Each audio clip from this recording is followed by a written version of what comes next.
Hey there, it's Rachel Mullins, the host of hashtag No Filter Fridays on Public House Media.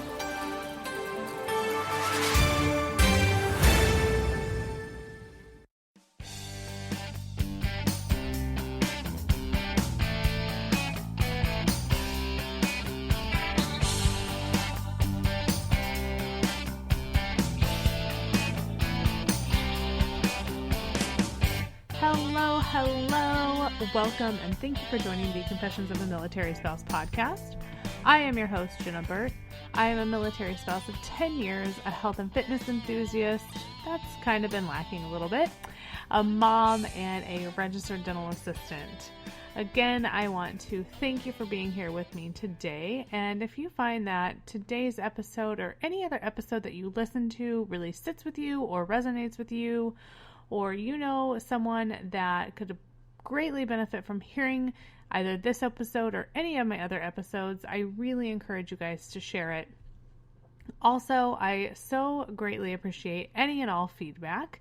So if you would like to leave some feedback, please feel free to email me at confessionsofamilspouse@gmail.com. You can find me on Facebook at Confessions of a Military Spouse or on Instagram at Confessions of a Mil Spouse. So as you may or may not know, while I am recording this episode, I am coming to you from a location along our PCS journey because my husband and I have been on our PCS journey from the West Coast, which specifically was San Diego, to the East Coast, which is specifically Beaufort. During this time, I've had a lot of time in the car, you guys, a lot of time in the car with a kid hooked to the iPad, one dog that had been mellowed by medications, specifically for her betterment by the vet, and another dog that's pretty chill on his own. But that also means that I've had a lot of time to reflect and think about specifically two things. So before I get into that, though, I want to apologize if things seem a little different with my audio. It is because I am coming to you from a hotel room right now. So I do apologize. Hopefully, well, not hopefully, next episode will be back to normal. So anyway, on to those two things. So one of those things is this podcast itself. Seeing that it's been an entire year that I've been hosting it. And the other thing is how things have changed in the last 10 years of me being a military spouse, including the good, the bad, and the ugly. So as I sit here, close to the final leg of our PCS journey in my new super cute flamingo slippers, which if you didn't know, I am obsessed with flamingos. I thought this would be a great time to reflect with all of you about those two things. So let's go ahead and do it.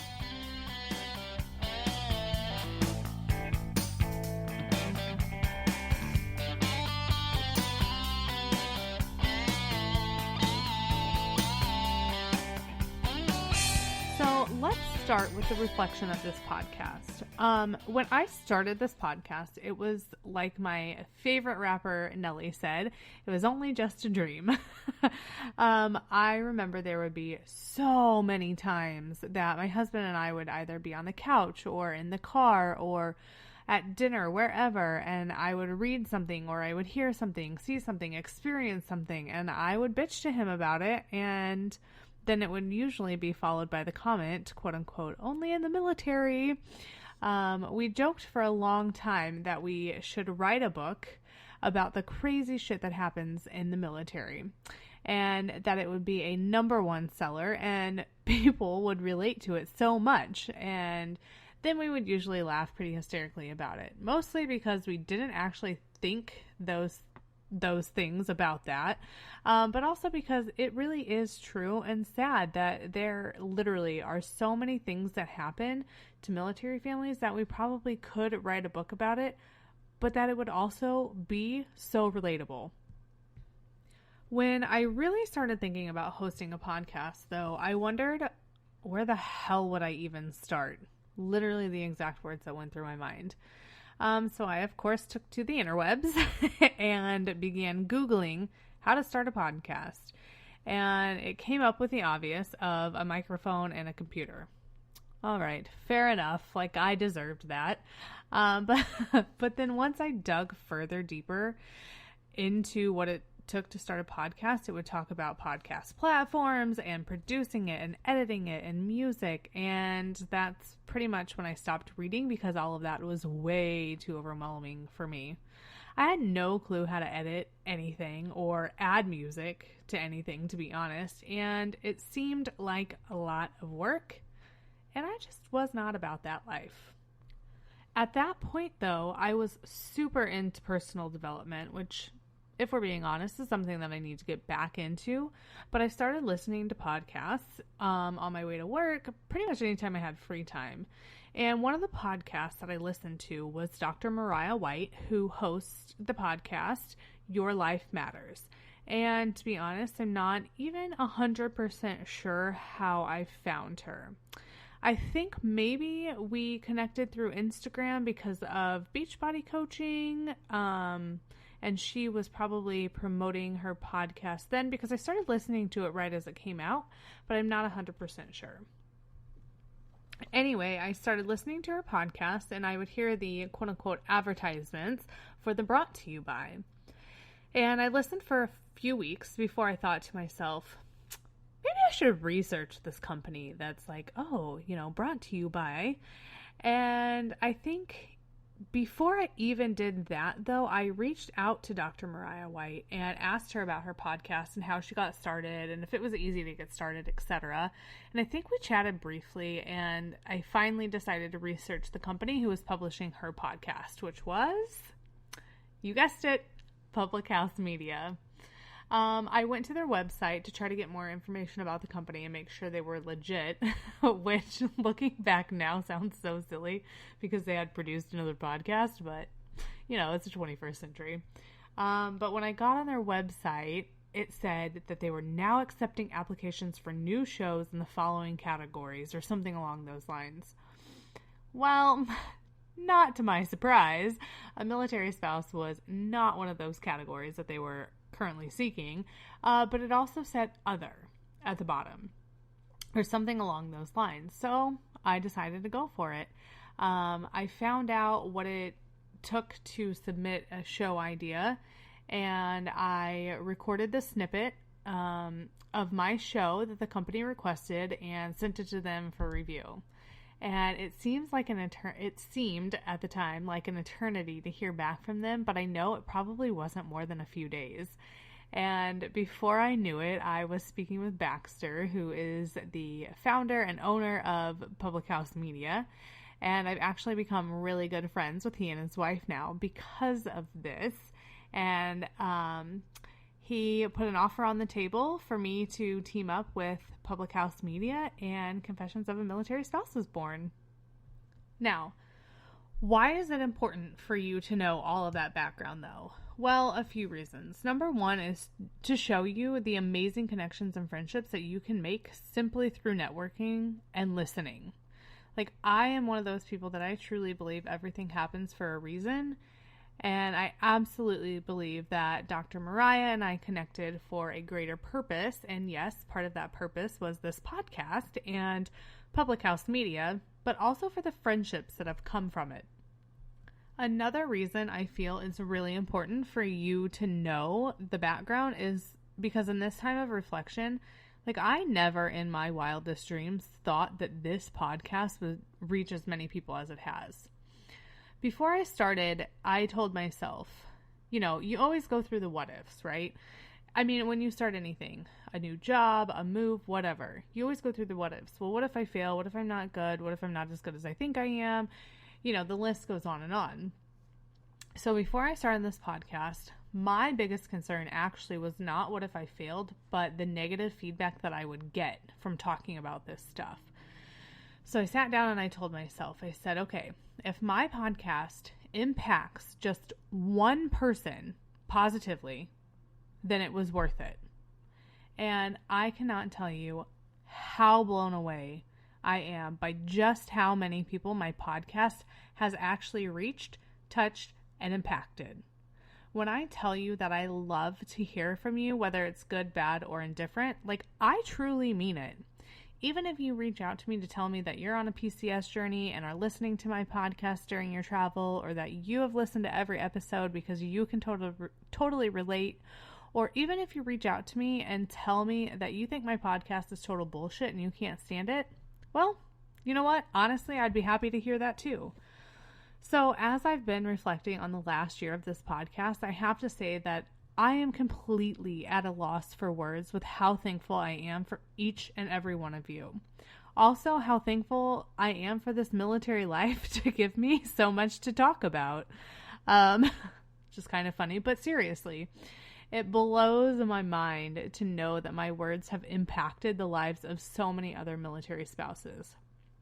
And as for what's to come, oh, you guys, when we finally finish this PCS, I'm going to do a happy dance. I'm going to drink some wine. There's a lot of stuff I'm going to do, but I will most definitely be having more guest speakers on the show. I know it's kind of been few and far between here lately, but there's been a lot going on. And I also know there is a super hot topic right now with military housing, in San Diego, specifically Lincoln. And I am trying my best to connect with someone who is a lot more knowledgeable about the topic and the situation and everything else that's going on with the housing market in San Diego. I'm trying to connect with them and get them on the podcast with me so they can discuss exactly what is going on with the situation and shed some more light and awareness, because from what I know, let me just tell you, it's bad. Now, on to the topic and reflection of this military life in general. So, as you know, if you paid attention to the beginning of this or any other episode, I have been a military spouse pretty much for 10 years. So, our actual 10-year anniversary isn't until October of 2020, but we got together in 2009, and that's when we started living together and stuff. So, I've been in the military life for 10 years. And can we just talk about and celebrate the fact that after 10 years of this life, we are actually still married? I'll wait for you guys to clap. I know it's not really a joking matter, and I'd be lying if I said it hasn't been touch and go a few times, but if you've ever looked at the divorce rates for military couples, you'll see why this is such an achievement. But I digress, because that's another topic for another time. So an entire decade is a long time in general, but I feel like, especially as a military spouse, when I sit there and think about it, I almost feel like military years should be counted like dog years or something, where 1 year is actually equal to 7, or something along those lines, because man, this shit is hard, and anyone who tells you otherwise is totally lying, and I swear it ages you quicker than normal life. So what have I learned in these 10 years as a military spouse? Well, nothing. Just kidding. Just kidding. I've actually learned a lot. When I was a new military spouse, I was so excited to be just that. I was excited to wear all the Marine Corps stuff and go to the Marine Corps ball and see my husband get promoted and, just be like, yeah, I'm a military spouse. And I was all about that military wife life. And then somehow, over time, that kind of faded, and I didn't really want to be associated as a military wife. And I think that fade happened when I realized the negative connotation that being a military wife usually has, which is sad. But there is a lot of shady shit that goes on in the military lifestyle, and it's not only the wives, it's also the active duty members. I know you guys hear a lot more about the wives and all the shady shit that they do, but let me just tell you, when we were on recruiting duty, I remember hearing about recruiters that were sleeping with their poolies or sleeping with their poolies' parents, and how recruiters would be drinking on the job, or they'd be forced to stay until so many calls were made or so many kids were enlisted. You guys, it was wild. But on the flip side of that, the spouses can be crazy too. I think everyone has heard of spouses cheating while their spouse is deployed, or even worse, leaving them while they're gone and their spouse comes home to literally nothing. But there's also the spouses that wear their husband or wives' rank and try to pull that card, which that's always a fun one.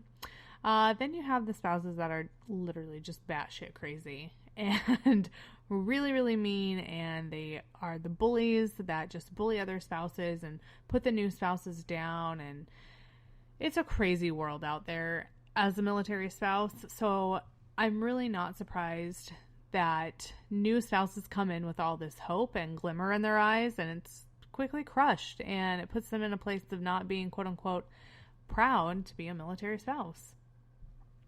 The other thing I learned in the last decade of being a military spouse is that, military or not, when you're married, you have to work at it every single day.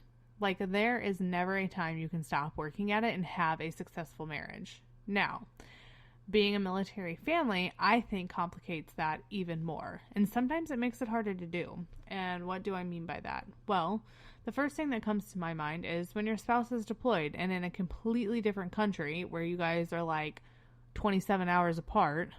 Sorry, I don't really know if that's true or not, but times are very, very different, and they have limited to no communication options. I mean, I think that makes communicating with them pretty hard. Thankfully, or not, I'm not really sure.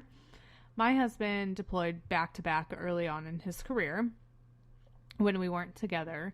And then we went on recruiting duty and some other duty stations that were non-deployable. So by the time he did deploy again, he was higher ranking and in positions where he was able to have communication while he was gone mostly all of the time.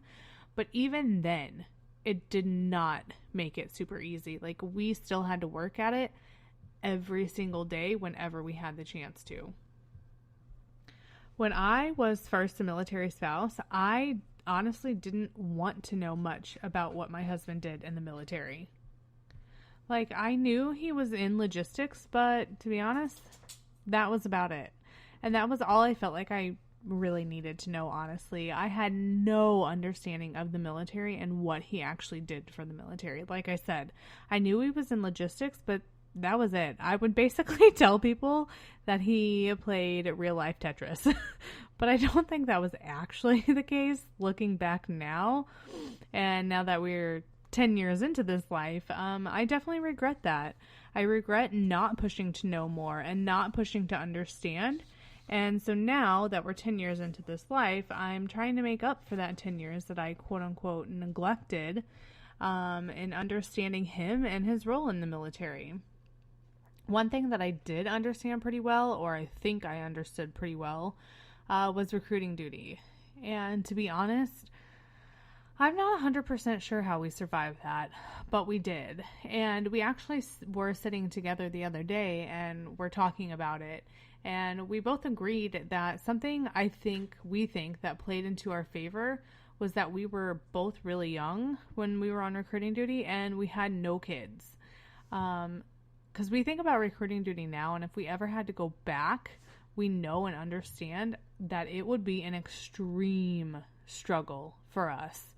But fingers crossed, we won't have to do that.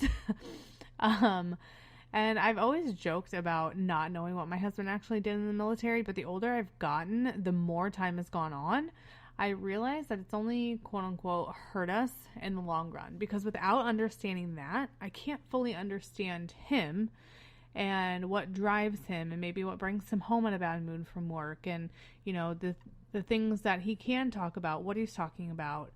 And that's make the communication that I've talked about even harder. Now, do I think that he could walk into a dentist's office and assist the dentist? Well, no. But I do know that he could probably tell you all of the office drama that happens and some of what I do, which is a really nice feeling and something I think that I have kind of taken for granted, but also that's opened my eyes, and I've realized that I want to be able to do the same.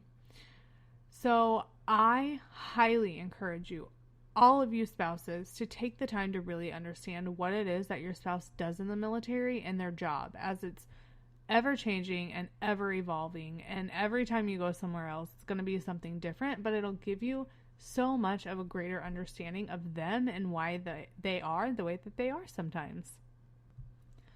The last thing I want to reflect on today is family/friends in the military. As you all know, family is family, and they always will be that. But what I've grown to know and understand through this military life is that your friends can easily become your family just as much as your family can easily become just a friend. Yes, I said that, and I want you all to hear it again. Your friends can easily become your family just as much as your family can easily become just a friend. And I've really gotten to see this as we've traveled across the country on this PCS journey. We've made quite a few stops up until this point, and of those stops, except for 2 of them, we've never had to pay to stay at a place. And the only reason we've had to pay to stay those 2 times were because we stayed in hotels, obviously, because we were literally in the middle of nowhere where we knew no one. And so we had no choice but to stay in a hotel. But for example, and I won't get too much into this because I'm going to be making a whole episode about this PCS journey because you guys, it has been crazy. But when we stopped in Denver, we stopped at a friend's house whom we had met through the military. So my husband had worked with him in 2009. So that's the same year that my husband and I first got together. And we have remained in contact with him for 10 years, you guys. 10 years, an entire decade. That's a long time, but we consider them family now, and we know that if we're ever in Denver and need a place to stay, we can stay there and we will have tons of great memories with them. And that's exactly what I'm talking about when I say that your friends can easily become your family. As a military family, I feel like the word family can have a much different context and meaning. I think most people consider family blood, and of course they are, but when you're a military family and you're either overseas or too far away from your actual family, you have to create your own family, and that's exactly what we've done. In the last 10 years, my husband and I have made friends that we are so close with, we consider them family. It's Aunt Kara, Aunt Tara, Uncle Pete, Uncle Danny, like that's just how it is. And we talk to them just as much, and honestly, if not more, than our own blood family. And there's a reason why. Because when you find these people you can confide in that accept you as your own, even though you are what I like to call a transplant, meaning you're not from the area, you didn't grow up there, you're only going to be there temporary, you hold on to that and you hold on to those people because it is so hard to find true friendships in life, let alone in the military. So when you find it, you treasure it, you nurture it, and you love it just like you would your own blood family, because they're the ones who become your family away from family, and they're going to be there for a lifetime.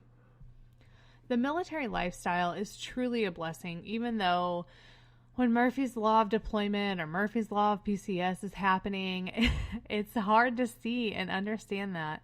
But when you really sit back and look at it, the life that you create, if you choose to do so, is a life that will not compare to anything else. And of course, it's a wild ride, but it's also one of the coolest I could ever be on. And I am beyond thankful to be able to be on not only this ride, but this ride with my husband for the last 10 years.